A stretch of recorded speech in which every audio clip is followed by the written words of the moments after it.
and good evening to friends from the media. As you can see, we have just entered the hotel, straight touching down from Port Moresby in Papua New Guinea. Prime Minister arrived just a while ago on the third leg of his three-nation tour.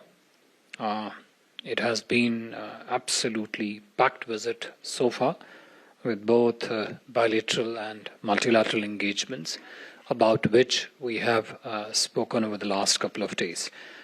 Just to share with you very briefly the sense of proceedings, the meetings, the discussions that happened between the Prime Minister of India and the 14 leaders of Pacific Island countries at the third India FIPIC summit, which was held in Port Moresby in Papua New Guinea. Prime Minister arrived in Port Moresby on late on Sunday night. This was the first ever visit by an Indian Prime Minister to Port Moresby, Papua New Guinea, and in a very special gesture, Prime Minister James Marape of Papua New Guinea received the Honourable Prime Minister at the airport. Prime Minister also received a 19-gun salute and a ceremonial guard of honour at the airport, besides a special traditional welcome reserved normally for the returning family members of that country was also accorded to the Honourable Prime Minister. And today, Prime Minister co-hosted with Prime Minister James Marape the third summit of the Forum for India-Pacific Island Cooperation, FIPIC.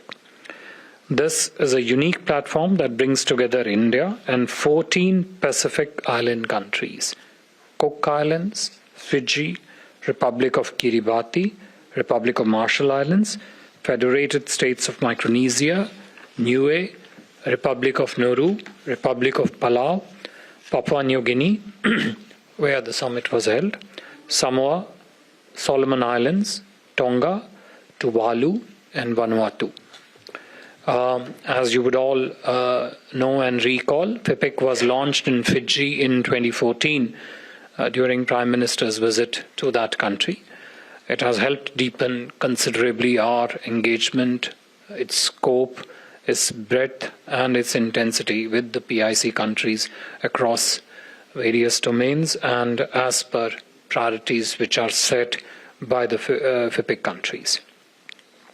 Today's summit was an opportunity for the PIC leaders to share their views on regional priorities and interest and on engagements with India in their space. There was an overwhelming sense of goodwill towards India and appreciation about India's role and of its engagement in the region. Prime Minister's interventions have been already made available to you. Among other things, he launched the Sustainable Coastal and Ocean Research Institute, SCORI, that is housed in the University of South Pacific in Suva, Fiji, and is supported by NCCR, the National Centre for Coastal Research, Chennai. SCORI is designed to be a nodal centre of excellence in coastal and ocean research and development, focusing on building capacity in some of the most pressing concerns and priorities of the Pacific region for the benefit of the people of the Pacific Island countries, such as the impact of climate change, about which pretty much every Pacific leader spoke in today's summit, on the marine ecosystem, marine pollution, coastal vulnerability to sea level rise, again something which was very prominently underlined by each of the PIC leaders, sea erosions, cyclones, and tsunamis. He also launched DWEPIC, or Data Warehouse for Empowering Pacific Island Countries, which has been developed by Indian Space Research Organization. DWEPIC portal hosts geospatial datasets and services, including satellite data, terrain data, climate and ocean thematic services, disaster services, and value-added services for access and utilization by the Pacific Island countries. This is part of the Space Technology Application Center that was announced by the Honorable Prime Minister in 2015. Today, Prime Minister also announced a 12-step action plan to strengthen India-PIC partnership. I will just enumerate key parts of that 12-step action plan.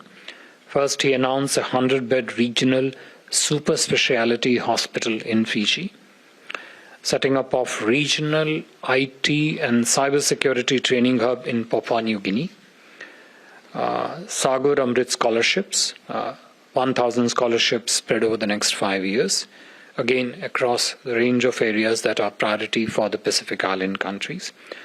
Jaipur Foot Camp to be organized in Papua New Guinea in 2023, and thereafter 2 camps annually in various countries of the Pacific. FEPIC SME development project was another key action point announced today. Solarization project for government buildings across the Pacific Island countries. Desalination units for drinking water. Supply of sea ambulances to the countries of the Pacific Island. Setting up of dialysis units. Setting up of 24/7 emergency helpline. Setting up of Jan Aushadhi Kendras, again to make cost-effective and efficient pharmaceuticals available to the Pacific Island countries, and setting up of yoga centers.